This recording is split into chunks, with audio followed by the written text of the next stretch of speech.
Chapter 7. Charlie. The house on Sundew Avenue was small. The red bricks went up in the 70s, and the wooden frames around the windows looked as though they hadn't been painted since then. Charlie had lived there on his own for 20 years. He'd moved straight after the divorce. He didn't want to leave the area.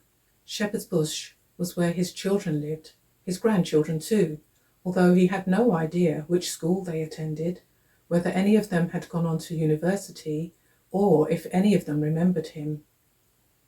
His 3 daughters had disowned him. His ex-wife continued to speak badly about him to every member of the family, including Charlie's side, with as much vitriol as when she first uncovered his secret life.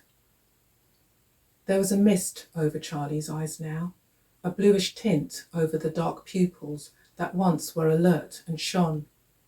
A network of tiny pink veins starting from the corners of his eyes, spreading their way across the yellowing whites.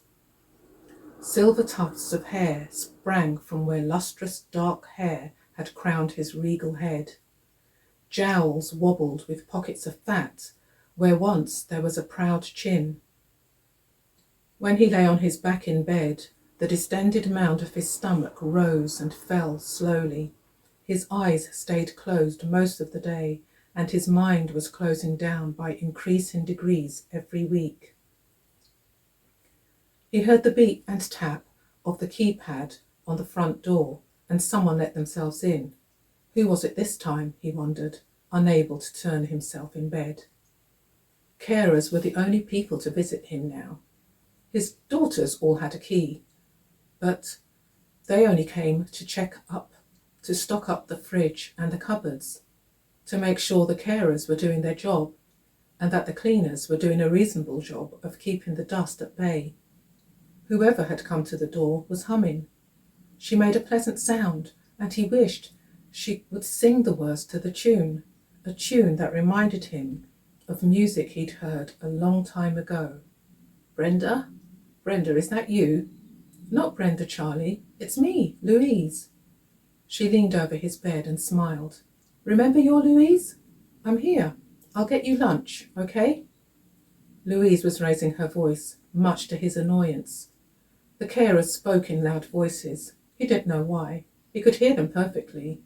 The louder they spoke, the more he retreated into his world, back to a time in the past where his memories played out before him.